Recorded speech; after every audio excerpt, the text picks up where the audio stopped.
Beijing's position on the political settlement of the Ukraine crisis has now been officially released by the country's foreign ministry after being foreshadowed by China's top diplomat Wang Yi at the recent Munich Security Conference. Short on detail and rich in generalities, the peace plan confirms what Beijing sees as China's balanced position.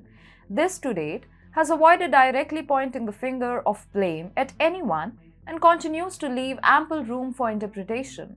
It may not offer a clearly charted path out of the crisis, but it is an important statement of China's vision for global, Eurasian, and European security. Hi and welcome to the new episode of The Global Game with me, Vedika. Let's begin. Нам западных элит у нас To много get a друзей. first payment and Причем the во next всем мире.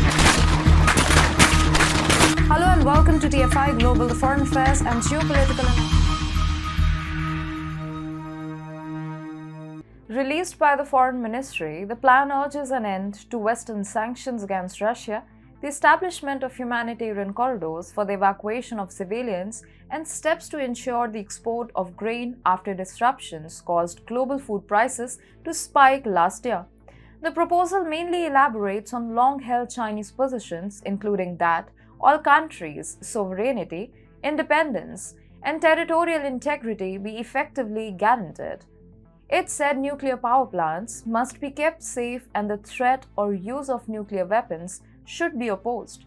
President Zelensky, who pretends to be fighting for the US-led NATO to undermine Russia, is in no position to withdraw from continuing the war after accepting so much of NATO's political, strategic, and military investment in his nation and experiencing some success in his counter-offensives. One cannot ignore the fact that since gaining independence, Ukraine has lost about 15% of its original geographical area, has suffered considerable casualties, and that its much-touted democracy is currently battling under martial law and a referendum. Regaining lost terrain from the Russians will be highly challenging since they will use built-up areas for protecting their gains, despite the US-led NATO's military help and armament being able to enhance its combat power to launch standoff attacks. NATO's military support to pursue war will not bring Ukraine any closer to peace. Nevertheless, it may result in long-term changes to its territorial configuration, unending proxy war, and enhanced long-term Russian threat.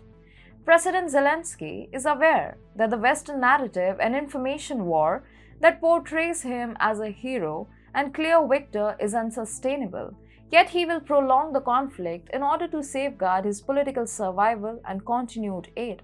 This is precisely why Ukraine has rejected the Chinese peace plan. Ukrainian Foreign Minister Dmytro Kuleba has categorically ruled out any territorial losses for his country following the announcement of a Chinese peace plan. No concessions, no compromise is possible with regard to the territorial integrity of Ukraine or any other nation in the world, Kuleba said. The peace plan didn't seem to excite even the Russians too much.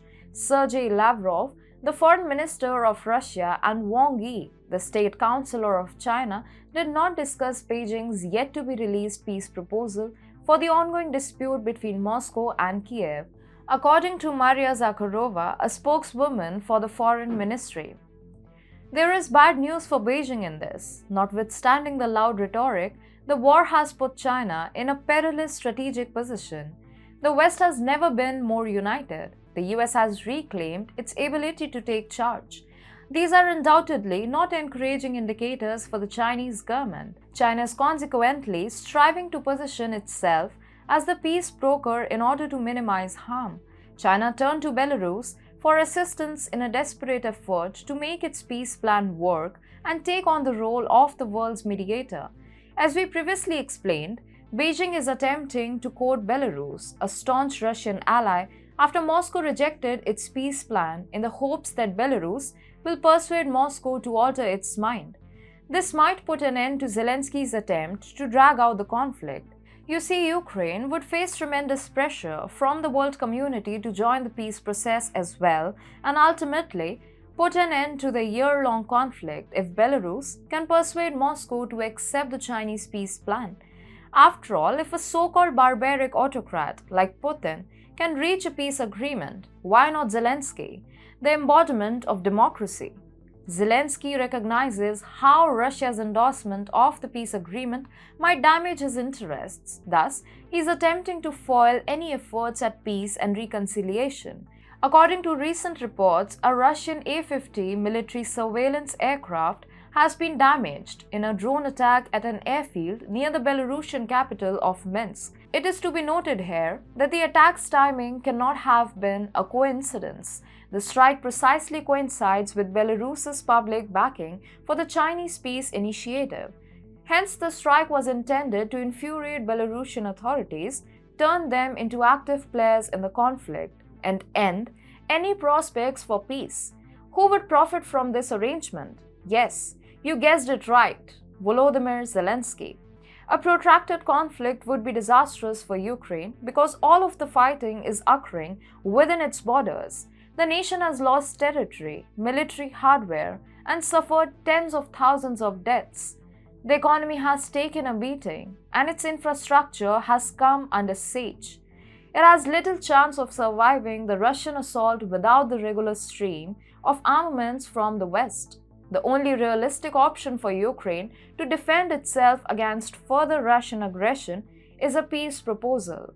Hence, it is regrettable that the President of Ukraine is endangering any efforts at peace simply to continue receiving cosmetic accolades for mounting a supposedly valiant defense against Russia.